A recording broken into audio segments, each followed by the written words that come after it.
Hey everyone, my name is Michelle. I'm a therapist in the Seattle, Washington area with my practice, Next Chapter Counseling. And today I'm going to be answering the question, of what to do if one person in the relationship wants to have more kids and the other person doesn't. I think this can happen really commonly with couples where, let's say, they have two kids, but then one person wants a third and the other may not. That's the most common scenario I hear when this comes up, but this could come up at any number of children. This could come up when you have one kid and someone else wants two, but the other's good with just having the one kid. This could come up at any point where one of you is saying, yes, let's have more kids, and the other of you is saying, I think we're good where we're at with the number of kids we've already got. So this is a tough one because I don't think there is a right or wrong answer to how many children to have. I think that's a very personal decision for each couple to make. And also, there isn't ever truly probably a right time to have more kids.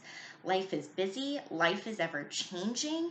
And so it is one of those things where sometimes people talk about this idea of like, well, it doesn't feel like the right time, but it may never feel like the right time, and to be really clear about what that means. So this is a difficult spot to be in, and it's really important that both of you get on the same page. Otherwise, this has the potential to really put a rift in your relationship and create a lot of conflict and separation between the two of you if you can't come to an understanding and both of you stay firmly in the position that you're in right now. And the other thing that's really important here that I'm going to say is that it is so crucial to not have another child unless both of you are fully on board. So, again, what can sometimes happen in a situation like this is that the person who does want more kids is left waiting for the other person to get on board. If the other person doesn't get on board, then it never happens.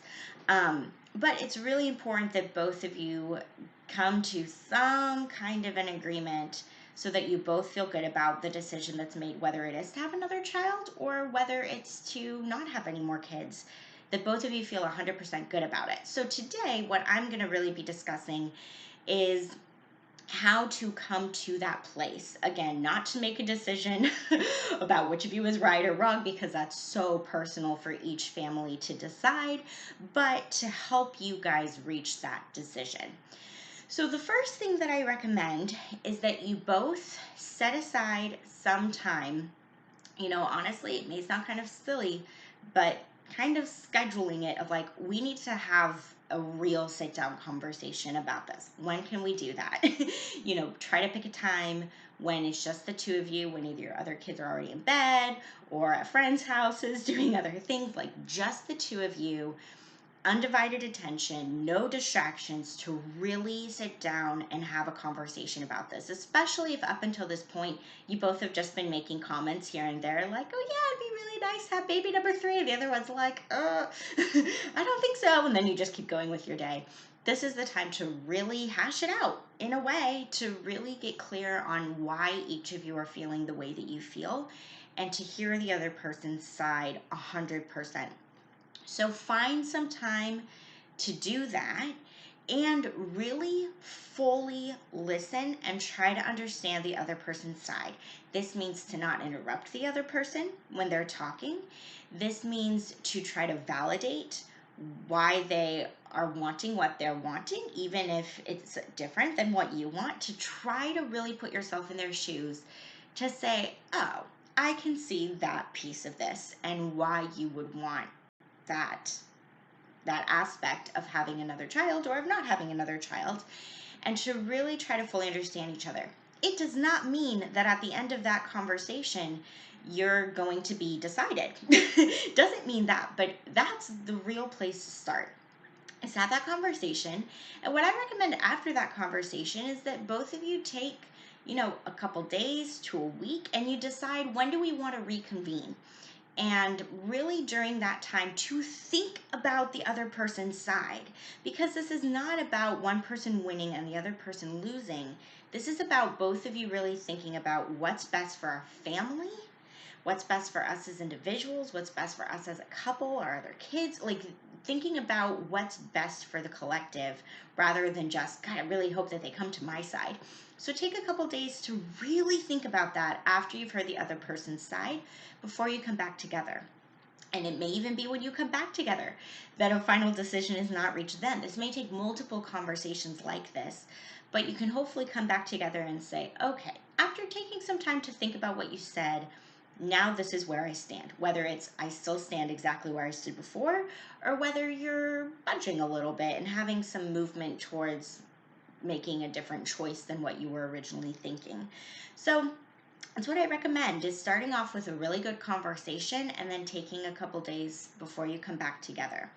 Now, like I was just saying a little bit, but I really want to emphasize, the biggest things that I urge both of you to consider when making this choice is to first think about the effect that it's going to have on your family to bring in another child, specifically on the children that you already have.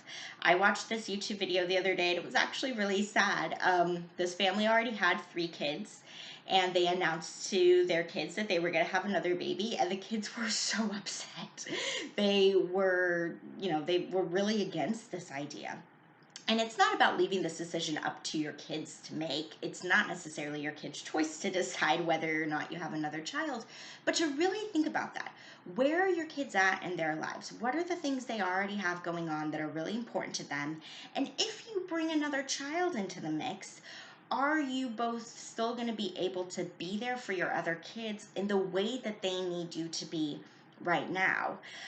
Or if bringing another child into the mix is something that's going to really take away from some of your other kids' activities or things like that. So thinking about how would it feel to add another child to this mix with the kids we already have, and what's required of us with those other kids.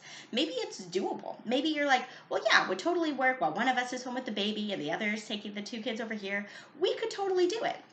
Or you may sit there and you may go, I have no idea how we would pull that off if we had a baby involved. I don't know how we would do it. So to really think about the effect it would have on your other kids and their lives as they currently stand.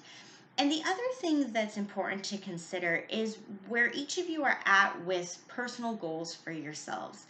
Maybe you were in this position where one of you was thinking about going back to school or taking a promotion at work, or you guys both have this trip planned next year that you're really excited about. And if you have some big goals that both of you have been looking forward to as a couple or as individuals, and having a baby would really interfere with those goals, it might not mean that having another baby is completely off the table, but it may very well mean that now could maybe not be the time if there's something that each of you has really been looking forward to personally, and having a baby would greatly impact that. Then that's something to think about too. Because again, if you're both in a spot where it's like, yep, we don't have any major changes coming up in our careers, we're both feeling pretty settled, okay, then maybe move ahead. But if one person would be like, I would really have to let go of this thing that I've been looking forward to for myself for us to have another baby, that may be a reason to hold back. So again, there's so many things to consider, but I hope this gives you some food for thought of encouraging you guys to sit down and have an in-depth conversation, just the 2 of you, and for each of you to really think about how would having another baby affect our other children, and how would having a baby affect some things that we each may have been wanting to pursue personally, and how that affects if you have another baby at all, or if you want to wait a little bit longer. If you have a question for me about love or relationships, send it to me in an email, nextchapter.michelle@gmail.com. See you guys next week.